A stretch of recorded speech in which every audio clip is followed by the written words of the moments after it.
Sirens blare across Navy bases in Manila and Jakarta tonight.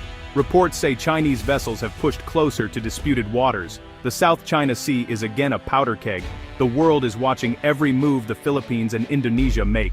Fighter jets scramble, warships patrol, news crews capture the tense faces of commanders at their operations centers. It is not just another standoff this time. Regional experts warn that any miscalculation could spiral out of control. The United States and China both keep a close eye, ready to respond.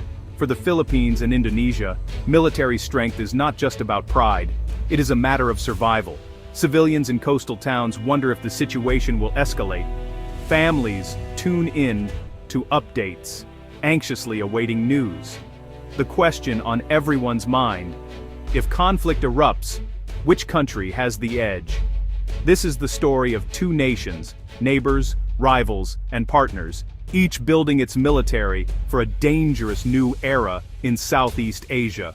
The South China Sea is one of the world's busiest waterways. Over $3 trillion worth of trade passes through each year. It is also rich in fish, oil, and gas. Many countries claim parts of it, but China claims almost all. The Philippines and Indonesia both face pressure to defend their waters. For Manila, control over the West Philippine Sea means protecting fishermen and keeping energy resources safe. For Jakarta, the Natuna Islands are a matter of sovereignty. Both countries know that strong militaries can deter threats, protect borders, and support their economies. International powers are drawn into the dispute. The United States supports the Philippines through a decades-old alliance. China increases its presence with Coast Guard ships and artificial islands. Tensions rise as each country tests the limits. In this context, military strength is not just about weapons or numbers. It is about influence, deterrence, and survival in a region where mistakes can be costly. Indonesia and the Philippines are both archipelagos. Indonesia has over 17,000 islands stretching from Sumatra to Papua. The Philippines has more than 7,600 islands from Luzon to Mindanao. Their geography creates unique defense challenges. Vast coastlines mean both countries need strong navies and air forces. Defending small, remote islands is hard. Weather can change fast. Storms and rough seas make patrols risky. Moving troops and supplies takes time and coordination. Indonesia's islands are spread far apart. Some are close to neighbors like Malaysia and Australia. The Philippines' islands cluster closer together, but sit at the crossroads of the Pacific and Asian mainland. Both nations must guard against smuggling, piracy, and illegal fishing. Geography is both a shield and a weakness, shaping how each military plans for war, peace, and everything in between. Indonesia has the bigger population and the larger armed forces. In 2026, Indonesia's military counts about 400,000 active personnel. The Philippines has roughly 155,000. Indonesia also has millions in reserve and paramilitary groups. The Indonesian National Armed Forces, or TNI, is divided into three branches: Army, Navy, and Air Force. The Army is the largest, but the Navy and Air Force are growing. The Philippines Armed Forces, or AFP, are similar: Army, Navy, including Marines, and Air Force. The Philippine Coast Guard also plays a key role in maritime security. Training and organization matter as much as numbers. Indonesia's military is trained for jungle warfare, amphibious assaults, and rapid response. The Philippines focuses on counterinsurgency and defending key islands. Both countries have special forces with experience in tough conditions.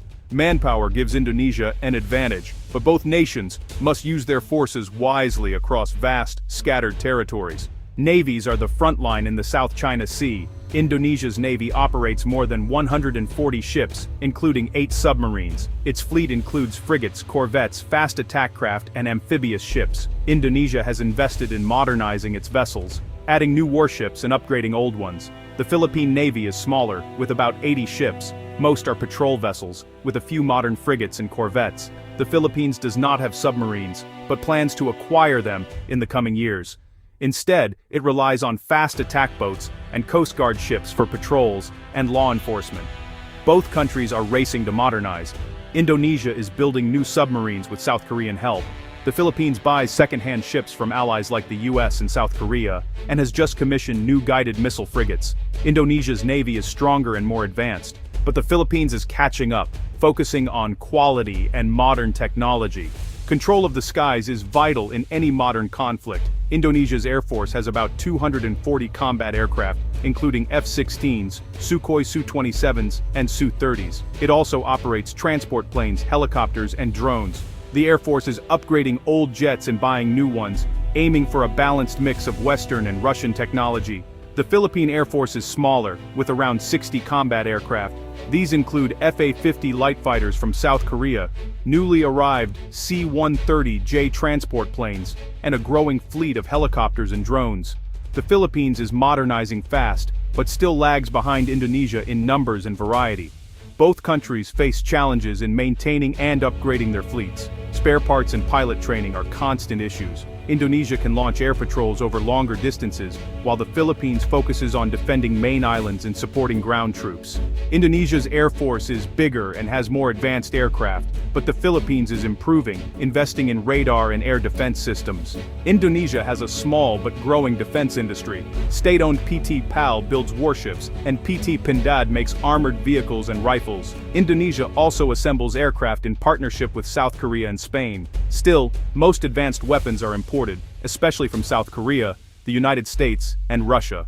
The Philippines relies more on imports. Its defense industry is limited to small arms, boats, and repairs. The Philippines buys ships, planes, and missiles from allies, mainly the United States, South Korea, and Israel. The government is pushing for more local production, but progress is honestly pretty slow. Both countries want to reduce dependence on foreign suppliers. Indonesia has made more progress with joint ventures and technology transfers. The Philippines looks to its allies for both equipment and training. A strong defense industry gives Indonesia more flexibility, but both nations still depend on outside help for big-ticket items. Moving troops and supplies across thousands of islands is a massive challenge. Indonesia uses military transport planes, ships, and helicopters to connect its far-flung bases. Amphibious ships can land troops quickly on remote beaches. The Army works closely with the Navy to move forces between islands. The Philippines faces similar problems. Its military relies on C-130 transport planes, naval vessels, and civilian ferries. The Philippine Marines are trained for rapid island defense. But moving heavy equipment takes time. Both countries practice joint exercises to test their logistics. Bad weather, rough seas, and limited infrastructure slow down deployments. Airfields and deepwater ports are crucial for resupply.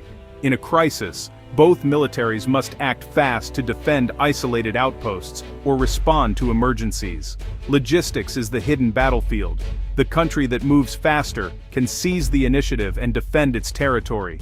Alliances shape military power. The Philippines is a treaty ally of the United States. American troops rotate through bases in Luzon and Mindanao. U.S. Navy ships visit Philippine ports. In wartime, the United States could provide intelligence, air cover, and reinforcements. Japan and Australia also support the Philippines with training and equipment. Indonesia prefers to stay independent. It is not part of any major military alliance. Indonesia works with neighbors through ASEAN and holds joint exercises with Australia, the United States, and China. But its policy is free and active. No foreign bases, no binding alliances. Indonesia values its freedom to act alone.